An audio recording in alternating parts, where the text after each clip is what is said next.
కేంద్ర ప్రభుత్వం దేశంలో జనగణనతో పాటు కులగణన కూడా చేస్తామని తెలిపిన సందర్భంగా వేములవాడ రూరల్ బీజేపీ పార్టీ ఆధ్వర్యంలో ప్రధానమంత్రి నరేంద్ర మోదీ చిత్రపటానికి పాలాభిషేకం నిర్వహించారు. ఈ సందర్భంగా వేములవాడ రూరల్ మండల అధ్యక్షులు బూరుగుపల్లి పరమేష్ మాట్లాడుతూ ప్రధానమంత్రి దేశంలో జనగణన చేస్తూ కులగణన కూడా చేయడానికి నిర్ణయం తీసుకున్నారని, బడుగు బలహీన వర్గాల అభివృద్ధి లక్ష్యంగా కేంద్ర ప్రభుత్వం సాగుతుందని అన్నారు. తెలంగాణ రాష్ట్రంలో అధికారంలో ఉన్న కాంగ్రెస్ ప్రభుత్వం కేవలం బీసీ కులగణన మాత్రమే చేసి అందులోనూ మైనార్టీలను బీసీలుగా చేర్చడం చాలా దుర్మార్గకరమైన చర్య అని, దీని ద్వారా బీసీలకు ఎంతగానో అన్యాయం జరుగుతుందని అన్నారు.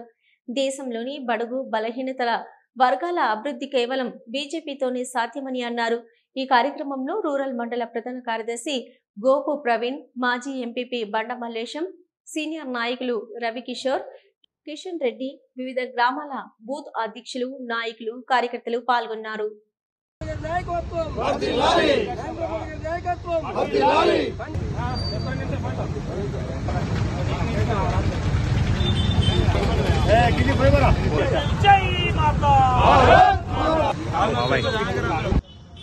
నిన్నటి రోజున భారత ప్రధాని నరేంద్ర మోడీ గారు ఏదైతే ప్రకటన విడుదల చేసిరో దానికి అనుగుణంగా ఈరోజు వేములవాడ రూరల్ భారతీయ జనతా పార్టీ పక్షాన వారికి పాలాభిషేకం చేసుకోవడం జరిగింది.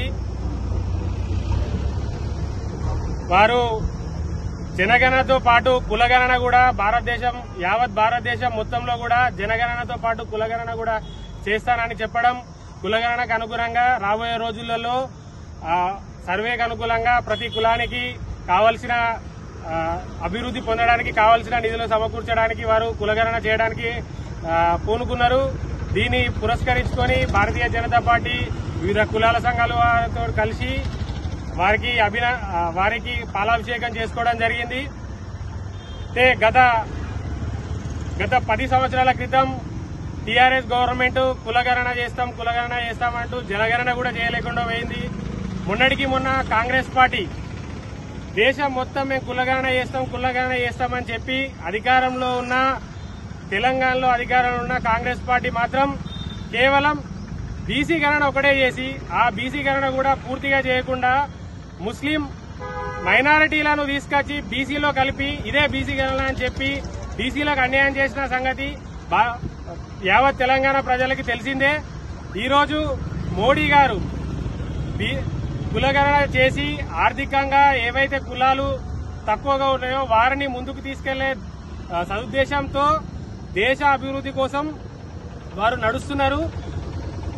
వారి ఆశలకు అనుగుణంగా ఈరోజు దేశంలో ఉన్న ప్రతి ప్రజలు, పేద మధ్యతరగతి ప్రజలు మోడీ గారినే చూస్తున్నారు. ఎందుకంటే దేశ అభివృద్ధి కేవలం మోడీ గారితో సాధ్యమన్న ధోరణితోటి ప్రతి ప్రజలు మోడీ గారి పాలనను